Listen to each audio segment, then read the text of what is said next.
Hello my dear students, welcome back to learn easily channel. ಈ ಒಂದು ವಿಡಿಯೋದಲ್ಲಿ ನಾವು the school boy poem by William Blake ಈ ಒಂದು ಪದ್ಯದ ಲೈನ್ ಬೈ ಲೈನ್ ಎಕ್ಸ್ಪ್ಲನೇಷನ್ ಹಾಗೂ ಸಮರಿಯನ್ನು ಡಿಸ್ಕಸ್ ಮಾಡೋಣ. ಹಾಗೆ ಈ ವಿಡಿಯೋದ ನಂತರ ನೀವು ದ ಸ್ಕೂಲ್ ಬಾಯ್ ಈ ಪೊಯಮ್ನ ಸಮರಿಯ PDF ಹಾಗೆ ಕ್ವಶನ್ ಆನ್ಸರ್ಸ್ ನೋಟ್ಸನ್ನು ಸಹ PDF ರೂಪದಲ್ಲಿ ಡೌನ್ಲೋಡ್ ಮಾಡಿಕೊಳ್ಳಬಹುದು.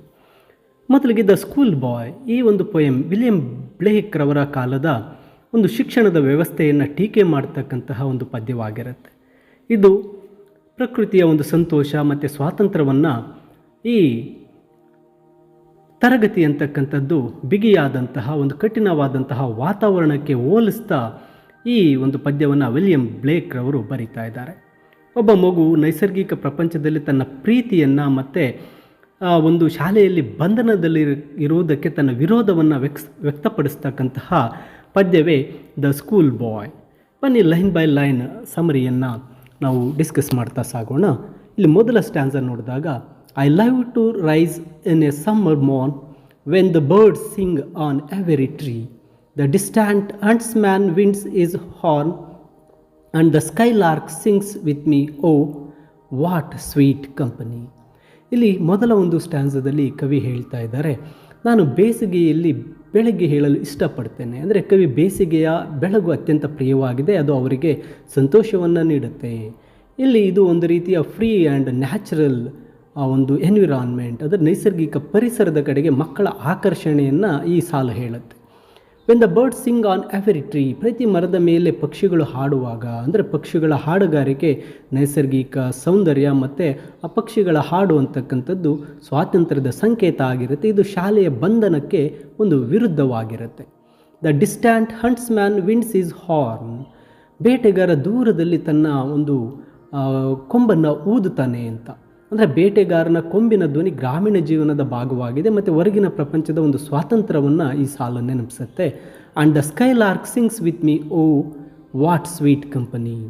ಮತ್ತು ಆ ಒಂದು ಆಕಾಶದಲ್ಲಿ ಲಾರ್ಕ್ ಪಕ್ಷಿ ತನ್ನ ಹಾಡನ್ನು ಹಾಡ್ತಾ ಇರುತ್ತೆ. ಅಂದರೆ ಆಕಾಶದ ಲಾರ್ಕ್ನ ಹಾಡು ಸ್ವಾತಂತ್ರ್ಯ, ಸಂತೋಷ ಮತ್ತು ಮುಕ್ತತೆಯ ಸಂಕೇತವಾಗಿರುತ್ತೆ. ಕವಿಯು ಪ್ರಕೃತಿಯೊಂದಿಗೆ ತಾನು ಒಂದಾಗಿದ್ದೇನೆ ಅಂತಕ್ಕಂಥದ್ದನ್ನ ಭಾವಿಸ್ತಾನೆ. ಎಂತಹ ಒಂದು ಸಿಹಿಯಾದ ಕಂಪನಿ, ಅಂದರೆ ಪ್ರಕೃತಿಯೊಂದಿಗೆ ಇರುವುದು ಅತ್ಯಂತ ಸಂತೋಷಕರ, ಆಹ್ಲಾದಕರ ಅನುಭವ ಅಂತ ಕವಿ ಮೊದಲನೇ ಒಂದು ಸ್ಟ್ಯಾನ್ಸದಲ್ಲಿ ಹೇಳ್ತಾರೆ. ಸೆಕೆಂಡ್ ಸ್ಟ್ಯಾನ್ಸಾಗೆ ಬಂದಾಗ, but go to school in a summer morn, oh it drives all joy away under a cruel eye outworn, the little ones spend the day in singing and dismay. ನೋಡಿ, ಇಲ್ಲಿ second ಸ್ಟ್ಯಾನ್ಸದಲ್ಲಿ ಈಗ ಶಾಲೆಗೆ ಹೋದರೆ ಹೇಗೆ ಅನ್ನೋದನ್ನ ಹೇಳ್ತಾ ಇದ್ದಾರೆ. But ಆದರೆ ಬೇಸಿಗೆ ಬೆಳಗ್ಗೆ ನೀವು ಶಾಲೆಗೆ ಹೋದರೆ, ಇಲ್ಲಿ ಕವಿ ಆ ಒಂದು ನೋವನ್ನು ಪ್ರಾರಂಭ ಮಾಡ್ತಾ ಇದ್ದಾರೆ. ಶಾಲೆಗೆ ಹೋಗೋದು ಅಂತಕ್ಕಂಥದ್ದು ಒಂದು ರೀತಿ ಸಂತೋಷವನ್ನು ನಾಶಪಡಿಸುತ್ತೆ ಅಂತ. ಅದು ಎಲ್ಲ ಸಂತೋಷವನ್ನು ಓಡಿಸಿಬಿಡುತ್ತೆ. ಇಟ್ ಡ್ರೈವ್ಸ್ ಆಲ್ ಜಾಯ್ ಅವೇ, ಜಾಯ್ ಸಂತೋಷವನ್ನು, ಡ್ರೈವ್ಸ್ ಆಲ್ ಜಾಯ್ ಅವೇ ಎಲ್ಲ ಸಂತೋಷವನ್ನು ಓಡಿಸುತ್ತೆ. ಶಾಲೆಯ ಮಕ್ಕಳು ಸಹಜ ಸಂತೋಷ ಮತ್ತು ಆಟದ ಮನೋಭಾವವನ್ನು ಈ ಸ್ಕೂಲ್ಗೆ ಹೋಗ್ತಕ್ಕಂಥದ್ದು ತಡೆಯುತ್ತೆ ಅಂತ ಹೇಳ್ತಾರೆ.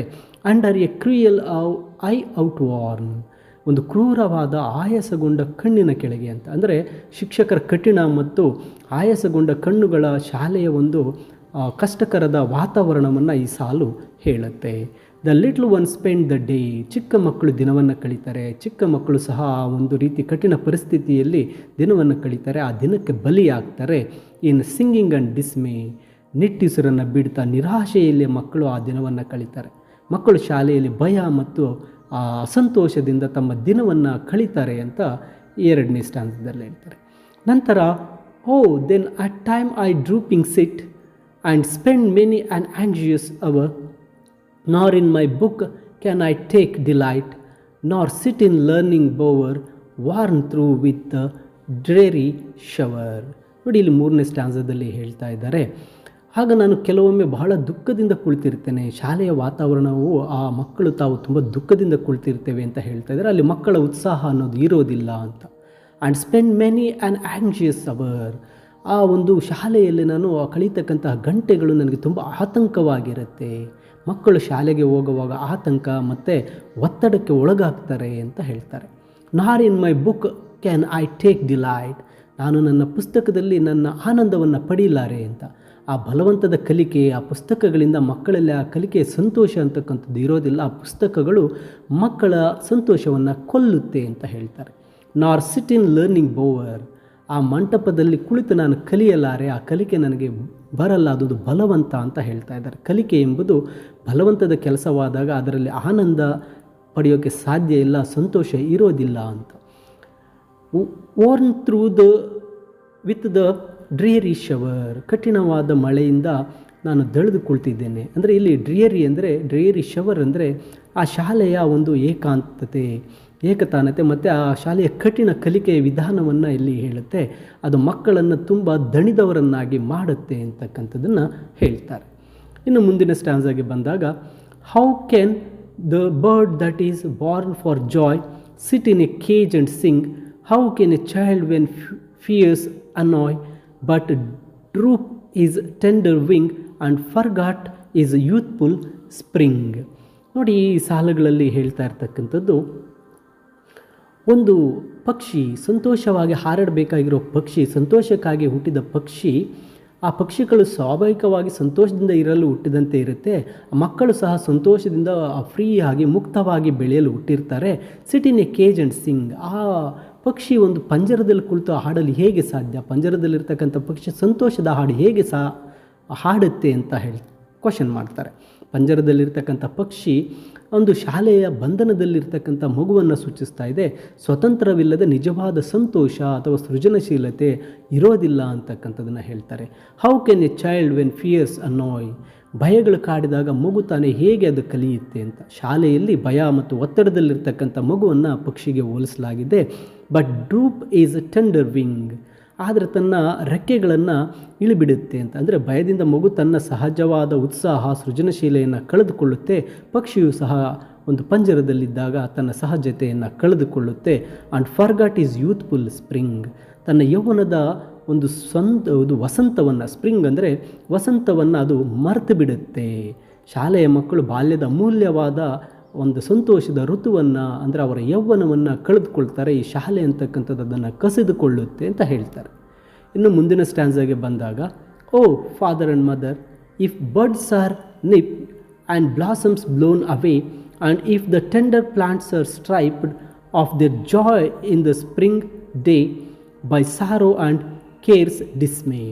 ನೋಡಿ, ಈ ಸ್ಟ್ಯಾನ್ಸದಲ್ಲಿ ಹೇಳ್ತಾ ಇದ್ದಾರೆ, ಓ ನನ್ನ ತಂದೆ ತಾಯಿ, ಮೊಗ್ಗುಗಳನ್ನು ಚಿವುಟಿ ಹಾಕಿದರೆ ಹೇಗೆ? ಇಲ್ಲಿ ಮೊಗ್ಗುಗಳಂದರೆ ಮಕ್ಕಳು, ಅವರು ಸ್ವಾಭಾವಿಕ ಬೆಳವಣಿಗೆಗೆ ಅಡ್ಡಿಪಡಿಸಿದರೆ ಅದು ಹೂವಾಗಿ ಅರಳೋಕ್ಕೆ ಸಾಧ್ಯ ಇದೆಯಾ? ಅವುಗಳನ್ನು ನೀವು ಅರಳೋಕ್ಕೆ ಬಿಡ್ತಾ ಇದ್ದೀರಾ ಸ್ವಾಭಾವಿಕವಾಗಿ ಅಂತ.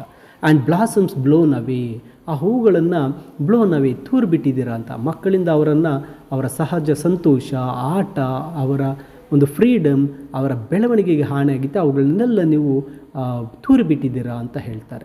And if the tender plants are striped, ಕೋಮಲ ಸಸ್ಯಗಳನ್ನು ಕಿತ್ತಾಕ್ತಾ ಇದ್ದೀರಾ ಅಂತ. ಇಲ್ಲಿ ಕೋಮಲ ಸಸ್ಯಗಳು ಸಹ ಮಕ್ಕಳನ್ನು ಹೇಳ್ತಾ ಇದ್ದಾರೆ. ಅವರನ್ನು ಸ್ವಾಭಾವಿಕವಾಗಿ ಬೆಳೆಯಲು ಬಿಡದೇ ಇದ್ದರೆ ಅವರ ಬೆಳವಣಿಗೆಗೆ ಇದು ಅಡ್ಡಿಯಾಗುತ್ತೆ ಅಂತ ಹೇಳ್ತಾರೆ.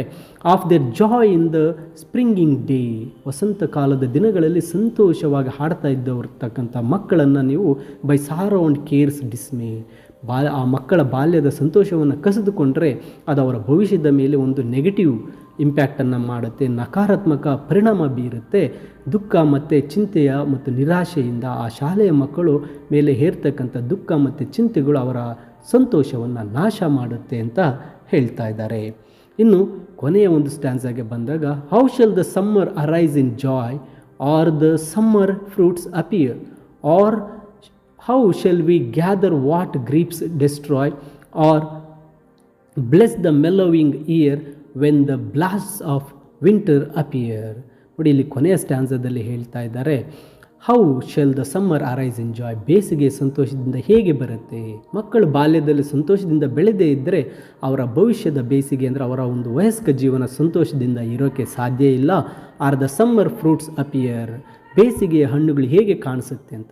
ಅವರಿಗೆ ಸರಿಯಾದ ಆರೈಕೆ, ಪೋಷಣೆ ಇಲ್ಲದೆ ಮಕ್ಕಳು ತಮ್ಮ ಸಂಪೂರ್ಣ ಸಾಮರ್ಥ್ಯವನ್ನು ಕಳೆದುಕೊಳ್ತಾರೆ. ಅವರು ಆ ಸಾಮರ್ಥ್ಯವನ್ನು ತಲುಪೋದಕ್ಕೆ ಸಾಧ್ಯ ಇಲ್ಲ ಅಂತ ಹೇಳ್ತಾರೆ.